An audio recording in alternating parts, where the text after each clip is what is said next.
3, 2, 1.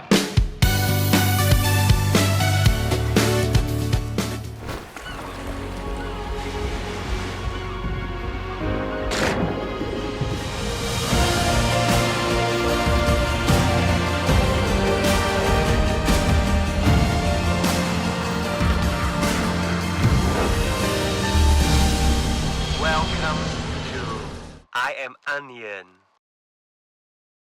大家好，我係洋葱。今個暑假就同大家一齊去高雄，因為要學水肺潛水啊！今次第一集會同大家介紹下屏東東港有咩玩，之後喺小琉球4日3夜嘅潛水係點嘅呢？有啲咩注意？用咗總共幾多錢？咁就要記得 subscribe 呢個 YouTube channel， 撳埋隔離嘅鐘仔，仲有 follow 埋我 IG， 你第一時間就會收到我最新嘅片啊！嚟到高雄國際機場，相對就比較細少少，但其實佢係全台灣旅客人數第2多嘅機場，所以拎行李同過第2次安檢嘅時候都要排隊㗎。大家記得預多少少時間啊！喺大堂都有最基本嘅便利店、銀行、Starbucks 客戶服務中心等等。轉眼間，我哋就沿住呢個出口去搭巴士啦。去屏東縣東港有3個方法：捷運、的士、巴士。如果坐捷運，去到小港站再轉乘巴士先到㗎。如果坐巴士嘅話，大約45分鐘一程就到啦。不過巴士就要睇返有車嘅時間啦。另一個推薦巴士嘅原因就係好舒服，座位非常之闊落，空間感好大。下面仲有擺行李嘅行李架，瞓一陣45分鐘好快就到。嚟到我嘅目的地東港轉運站。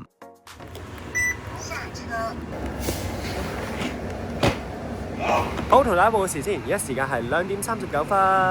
我哋轉眼間呢，由高雄嘅機場啦，我哋就去到呢一個東港轉運站啦。嗱，講到明東港就好近東港碼頭啦，就我哋咧出發去小琉球嘅碼頭嗰度嘅。嗱，今日咧就唔係去呢一個嘅小琉球啦，我哋今日咧留喺屏東呢一邊去睇下有啲咩玩嘅。事不宜遲咧，我哋出發。我哋而家去邊呢？我哋而家咧就要行2分鐘就去到我哋嘅飯店啦。我哋出發啦！好近啊！我好似已經見到我要到嘅目的地啦，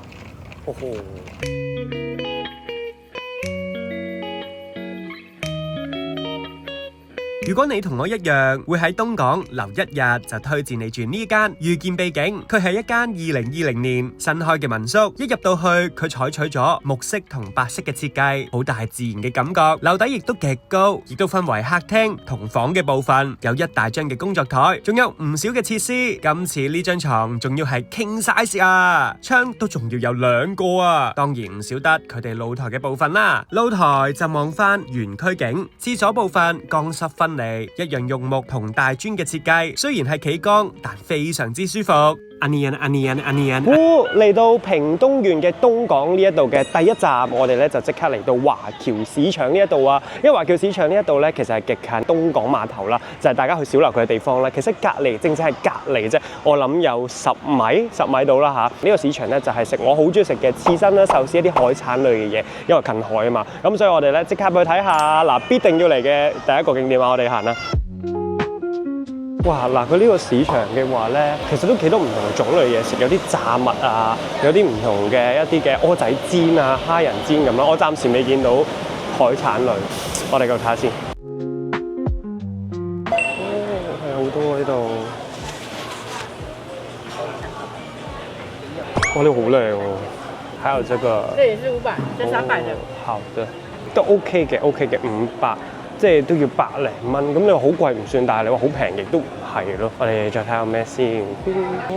哇，佢好靚，但係有啲貴。睇下先。其實真係太多選擇啦，都唔知揀邊個好。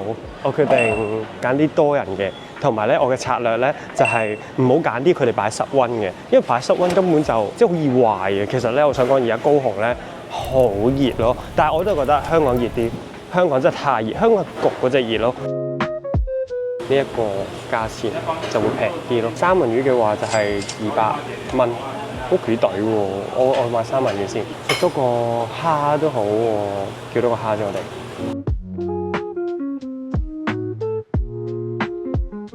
好啦，啱啱咧就嚟到呢一個嘅華人市場裏面啦，見到呢一間咧好多人食啦，我就試下呢一間啦。呢一間個名好搞笑，叫做真鮮咯，係第二個真，跟住就呢個鮮，叫做咧3樣嘢嘅，包括有佢哋嘅鐵蝦啦，仲有佢哋嘅三文魚啦，同埋佢哋呢個皮油啊，咁我就揀咗一個比較平啲，但係咧有脂肪嘅位置，即係望到嗰啲嘅油脂啊，嗰啲顏色就超靚咯。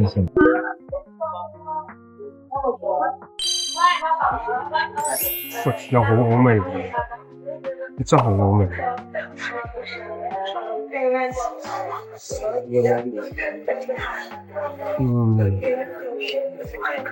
佢入口即咗啦，跟住咧好滑身，油脂感係好多。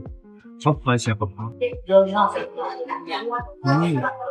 位唔係好凍啦，都好甜，好滑。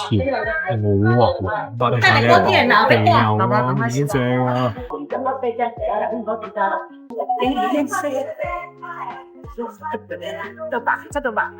好好味啊，超好味！佢入口即肉係真係嗰個油脂係好靚，呢個皮好味。一定要嘅。由於太好味嘅關係，我同 PKRJ 嚟咗第二次就叫咗呢個蒜泥螺肉，用新鮮嘅螺肉。推介呢個甜蝦易食，用咗大隻嘅甜蝦，再用火槍燒一燒，極 juicy。個蝦頭一定要食，因為極多膏㗎。呢個超值拼盤，台幣1200蚊，有上腹4塊，中腹4塊，下腹4塊，赤身4塊，有上而下慢慢咁食，最後呢塊赤身成塊黃牛咁啊！無論係油脂、紋理，都真係好靚，好好食。點少得佢哋嘅海膽呢？原隻海膽台幣220蚊，睇到個樣都知道極好味啦。Onion。然後就可以往那條路走，就有烤肉跟烤饅頭都在那邊嘛。好啦，話説點解無啦啦上咗車咧？就係因為咧頭先食刺身嘅時候啦，嘛對面有一對夫婦啦，跟住就傾個偈啦，跟住佢哋就車我去而家下個嘅目的地，即係台灣人就係咁好咁 nice 噶啦。哦，這個就是炭烤饅頭。我要剛好要買帶回高雄，我買一個給你吃。好，謝謝，感謝。好出名嘅烤饅頭，佢哋話好多年歷史㗎啦，佢哋。同埋呢條街咧就係講緊咧喺東港咧叫做已經好多人啦，最熱鬧嘅地方嚟㗎啦。哦，謝謝，感謝。我佢哋送咗個饅頭嚟到東龍宮，哇，還有人，哇，謝謝，再見。有的，香港還有台灣見，謝謝，拜拜。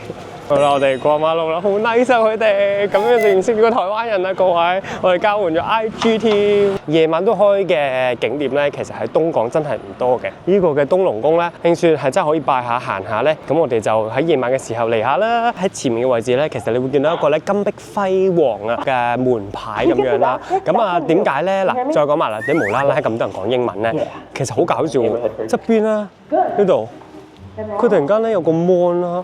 跟住咧係投影緊啦套戲咯，但係咧睇嗰人得一個人嘅就俾大家睇下。First rule of Kung Fu, everything is Kung Fu。係咪冇諗過？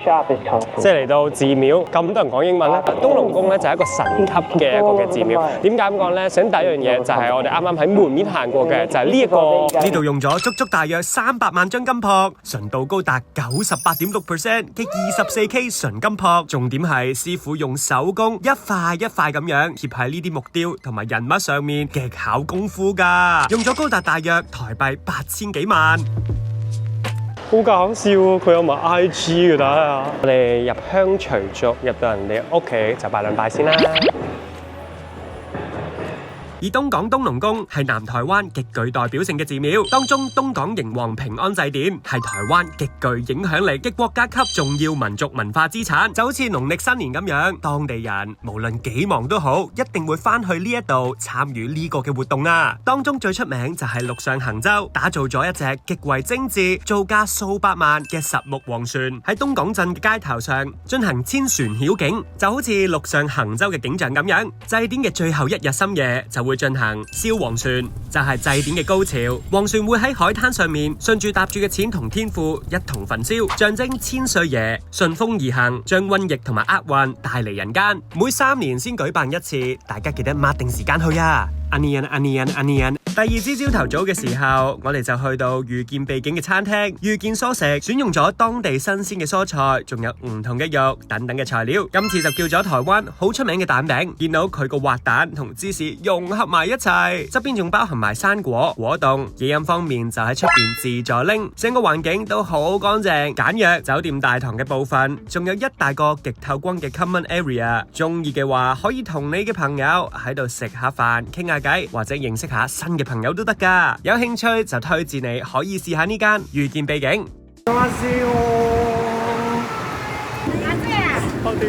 local 啊，人都咁，人哋都咁。可以見到個一望無際嘅一個嘅河，同埋有啲鵝咧震啊！我見到你，係啊，我有啲鵝。幸好叫做唔係好傷咯。究竟頭先發生咗咩事？大家就要睇到最尾啦。